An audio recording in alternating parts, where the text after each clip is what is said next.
Hi, I'm Dr. Boyce Watkins from YourBlackWorld.com. And one of the things that we do here at Your Black World is we have a segment called Purposeful Parents. And part of the reason that we have this segment is because we believe that parenting is something that is done well when it is not done by accident. Being a great parent is not something that you do just because you gave birth to a child. It's something that you do because you commit yourself to doing a very good job. And one of our regular contributors for Purposeful Parents is Miss Robin. And I have Miss Robin on the line, and she wants to talk about making sure your child can read and not relying on the educational system to teach your child to read. Miss Robin, how are you today? I'm fine. How are you, Dr. Boyce? Oh, doing very well, very well. Now, you are a Southern woman. You've been married almost 40 years. You are a strong Christian woman, and you raised your kids to be pretty successful. And so I'd like to turn to you to get advice on what we need to do with our kids. Because I'll tell you, I'm down in Florida right now. I just spoke with the National Alliance of Black School Educators. And one of the things that we talked about at dinner was not just what needs to happen with our kids in the classroom, but also what needs to happen in the home. And you happen to work in the school system, but also as a mother and a wife, you have struggled with some of the challenges of raising kids in the home. And you felt pretty adamant about this idea of not relying on the school system to make sure your child can read. Can you talk a little bit about that? Yes. When children first start school, well, actually, you should start educating your children as soon as they come into the world.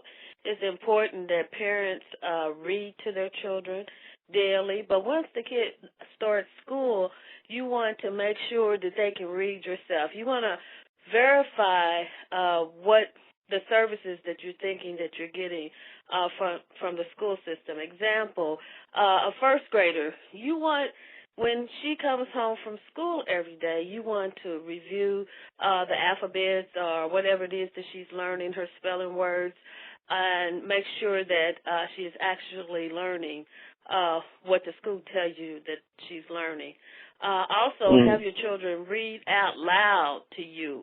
And it's very important that they read out loud. That way you'll know what level of reading that they are at. Okay, so you're saying that it's not enough as a parent to just send your child to school and make sure that they have good grades. That in many cases, and I've seen this myself with my own kids, sometimes you might think that your child is getting what they need, but actually they're not. You're saying that it's really up to us as parents to make sure that our kids are getting that practice at home, that they're actually doing something that is constructive for them in terms of reading. Am I hearing you correctly? Yeah, absolutely. Use the public school system as a source for educating your school, but you supplement. You can supplement with getting outside tutoring services that may be available in the community. Even if you can afford to pay for someone else to tutor your child, just to verify that your child is learning exactly what they need to learn. And I'll give you an example. My youngest child, he had some issues in school where the teacher was telling me that he wasn't functioning in school and he wasn't performing at the level that she felt like he should be performing in. So she made the assumption that he did not know how to do it. So what we did is that we paid a tutorer that specialized in tutoring African-American boys, and I would take him to the tutorer once a week, and she was verifying that what the teacher was saying to me was actually true. Interesting. Okay. And just so people know, there's a lot of families that may not necessarily have a lot of money to afford extra help and things like that. Is this something that even somebody on a modest income will be able to afford, or what are your thoughts on that? If I say to you, hey, I want to help my child, but I don't have a lot of money, what suggestions might you offer to a parent like that? Well, first of all, there are usually many churches have after-school tutoring programs, so you could look at your local church. Even if you don't attend church, call around to some of the churches in your community to see if they offer after-school tutoring programs.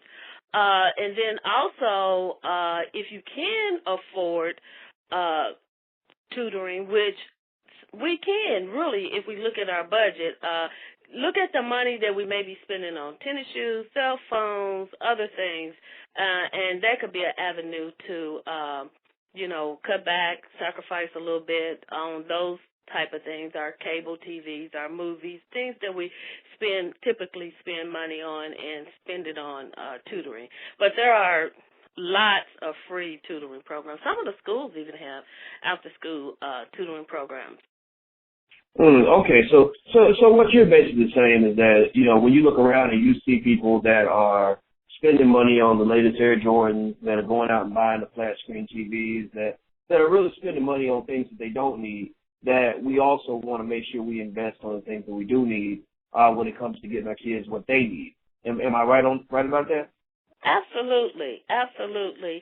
And you'll find out that your investment in making sure that your child can read is going to be a lot greater investment than that flat screen TV that you won't have in probably about 10 years.